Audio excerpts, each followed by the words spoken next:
अस्सलाम वालेकुम everyone, welcome to pro scholar digital coaching YouTube channel. आज के इस वीडियो लेसन के अंदर हम second year computer chapter 1 computer systems की एक्सरसाइज एमसीक्यूज को सॉल्व करने जा रहे हैं।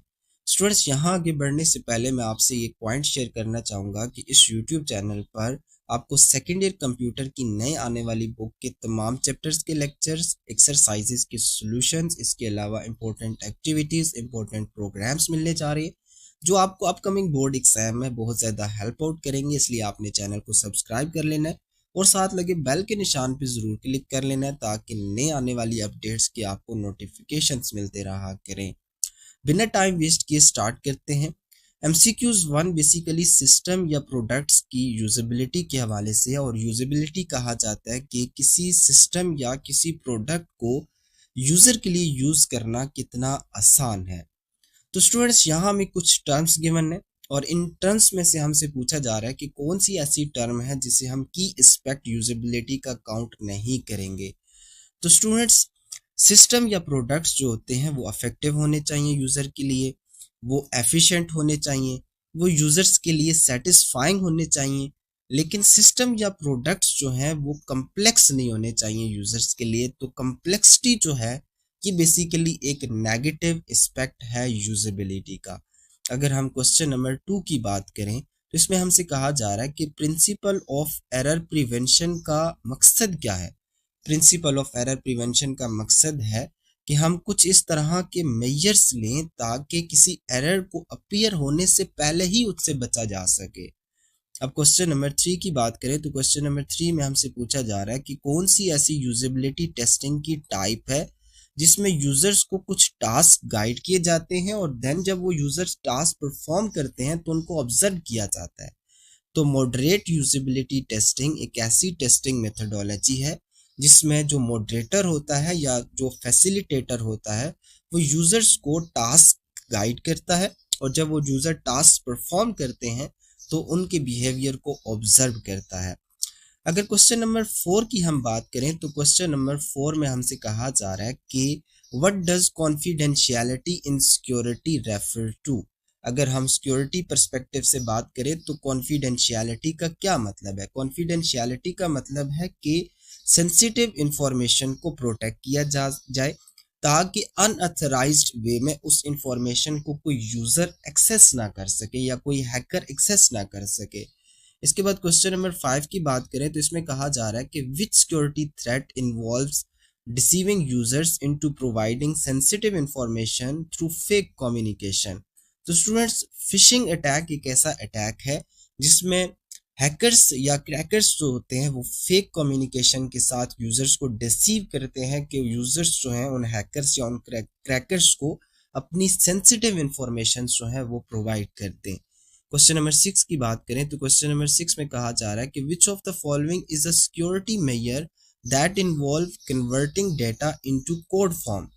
कौन सी ऐसी सिक्योरिटी मेजर है जिसमें हम डेटा को कोड फॉर्म्स के अंदर कन्वर्ट कर देते हैं। तो इंक्रिप्शन बेसिकली एक ऐसी मेथोडोलॉजी है जिसमें जो प्लेन डेटा होता है उसको साइफर फॉर्म यानी कोडेड फॉर्म के अंदर कन्वर्ट कर दिया जाता है। क्वेश्चन नंबर 7 की बात करें तो क्वेश्चन 7 के अंदर HCI का मेन ऑब्जेक्टिव पूछा जा रहा है। HCI स्टैंड करता है ह्यूमन कंप्यूटर इंटरेक्शन, और ये फील्ड फोकस करती है कि किस तरह से ह्यूमंस और कंप्यूटर्स का आपस में इंटरेक्शन जो है वो बेहतर बनाया जा सकता है।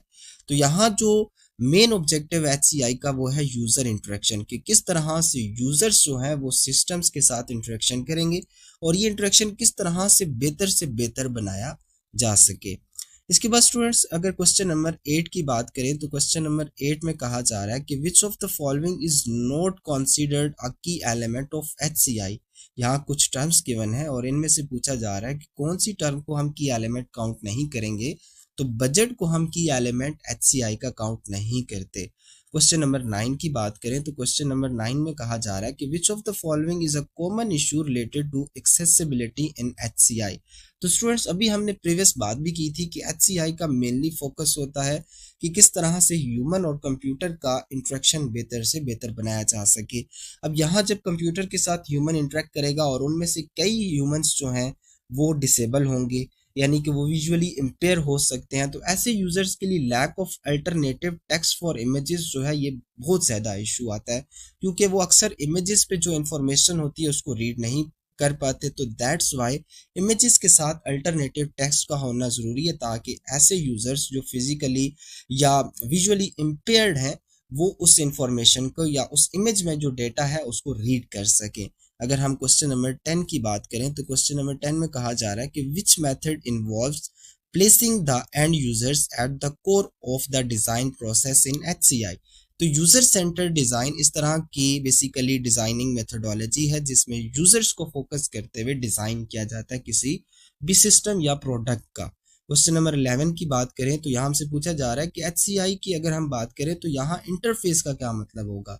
इंटरफेस बेसिकली वो पॉइंट ऑफ इंटरेक्शन है जहां यूजर और सिस्टम आपस में इंटरेक्ट करते हैं। इसके बाद स्टूडेंट्स अगर हम क्वेश्चन नंबर 12 की बात करें तो क्वेश्चन नंबर 12 में कहा जा रहा है कि which of the following is the trade off between usability and security. कि यहाँ कुछ फैक्टर्स गिवन हैं, इन फैक्टर्स में से कौन सा ऐसा फैक्टर है जहां ट्रेड ऑफ हो रहा है बिटवीन यूजेबिलिटी एंड सिक्योरिटी। तो यहाँ हमें first of all trade off को समझना है। तो यूजेबिलिटी और सिक्योरिटी दो मेजर इंपॉर्टेंट फैक्टर्स हैं जो हमें सिस्टम में मस्ट ऐड करने होते हैं, यानी सिस्टम सिक्योर भी होना चाहिए और सिस्टम हाईली यूजेबल भी होना चाहिए। लेकिन सम केसेस में हमें ट्रेड ऑफ करना पड़ता है, यानी कॉम्प्रोमाइज करना पड़ता है किसी एक फैक्टर के ऊपर। जैसे कि यहाँ हमारे पास है मल्टी फैक्टर अथेंटिकेशन।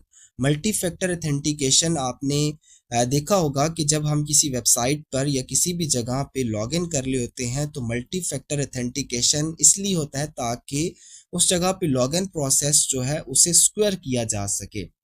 लेकिन एट द सेम टाइम जब सिक्योरिटी को फोकस किया जा रहा है तो यहाँ यूजेबिलिटी पर कॉम्प्रोमाइज हो रहा है, बिकॉज जहाँ मल्टी फैक्टर अथेंटिकेशन अप्लाई होता है वहाँ लॉगिन प्रोसेस काफ़ी डिफिकल्ट हो जाता है।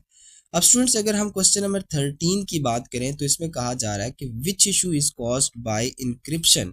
अभी हमने बात की थी कि इंक्रिप्शन एक ऐसा प्रोसेस है जिसमें हम डेटा को कोडेड फॉर्म में कन्वर्ट कर देते हैं। तो जब डेटा को कोड फॉर्म में कन्वर्ट करेंगे और वापस से कोड फॉर्म से ओरिजिनल डेटा में कन्वर्ट करेंगे तो यहाँ प्रोसेसिंग स्पीड जो है ये बेसिकली मेजर इशू फेस करना पड़ता है। अब क्वेश्चन नंबर 14 की बात करें तो यहाँ कहा जा रहा है कि ऑटो सेव फीचर जो है ये साइबर सिक्योरिटी एफिशिएंसी को किस तरह से इम्प्रूव करता है। तो स्टूडेंट साइबर सिक्योरिटी एफिशिएंसी को इम्प्रूव करने के लिए ऑटो सेव फीचर बेसिकली ये रोल अदा करता है कि जब कभी भी किसी जगह पे कोई सिस्टम ब्रेक डाउन कर जाए तो वहाँ जो डेटा होता है उसको आसानी से रिकवर किया जा सके, या कोई हैकर अटैक कर दे तो वहाँ जो हमारे पास डेटा होगा उसे आसानी से वापस रिकवर किया जा सके। अब क्वेश्चन नंबर 15 की बात करें तो which ethical consideration involve transparency in data use. तो प्राइवेसी बेसिकली हमारे पास इसका एग्जैक्ट आंसर है। तो स्टूडेंट्स आई होप कि आपको ये 15 MCQs क्लियर होंगे। इसके बाद नेक्स्ट आने वाले लेक्चर के अंदर हम चैप्टर 1 के जो SRQs हैं यानी शॉर्ट रिस्पॉन्स क्वेश्चंस हैं उनको डिस्कस करने जा रहे हैं।